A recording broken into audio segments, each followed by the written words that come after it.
Lawi baada ya kusherekea hapo alienda kupiga magoti kama kwenda kuomba msamaha hivi, na watu wakajiuliza kwa nini sasa?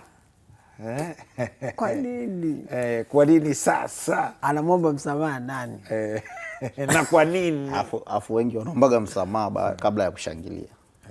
Yaani amefurahia afu ndo akaomba msamaha. Nadhani labda unakuwa unakumbuka. Yaani yule kafunga goli kashangilia afu akakumbuka mkataba wao nimetembea nao sana kwenye gari. Final Azam anaibuka na ushindi wa 1-0. Technical wise ilikuwaje? Yaani ilikuwa ni mechi ambayo ukijaribu kuangalia Simba kwanza kuanzia hapo sehemu ambayo amezungumzia ya squad selection. Unaona jinsi ambavyo mwalimu Steve alichagua wachezaji ambao pengine wanaweza wakawa hawana hofu na mechi za namna hii. Lakini pia kwenye mpango wa kiuchezaji ulikuwa unaona mgawanyo wa majukumu kwenye kikosi.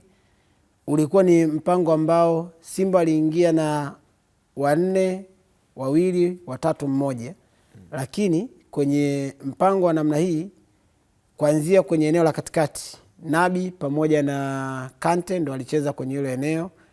Juu yao akawa Nio Maema, Jean Chaliawa pamoja na Elim Panzo, ambao unajua kwamba kwa aina yao ya kiuchezaji hawa unategemea kuona kwamba kwenye mpango wa kiufundi wa kutengeneza mashambulizi hawa wachezaji watatu ambao wanacheza nyuma ya Jonathan Soa watakuwa na uwezo mkubwa wa kuifanya timu kufika kwa wapinzani kwa maana ya kutengeneza nafasi, kitu ambacho ukikiangalia application yake kwenye mechi kilikuwa kionekani kutokea mara nyingi. Yaani ilikuwa ni ngumu kuona Soa akipata hizo nafasi kutoka kwa wachezaji ambao walikuwa wanacheza nyuma yake ambao walikuwa wanategemea kutengeneza nafasi.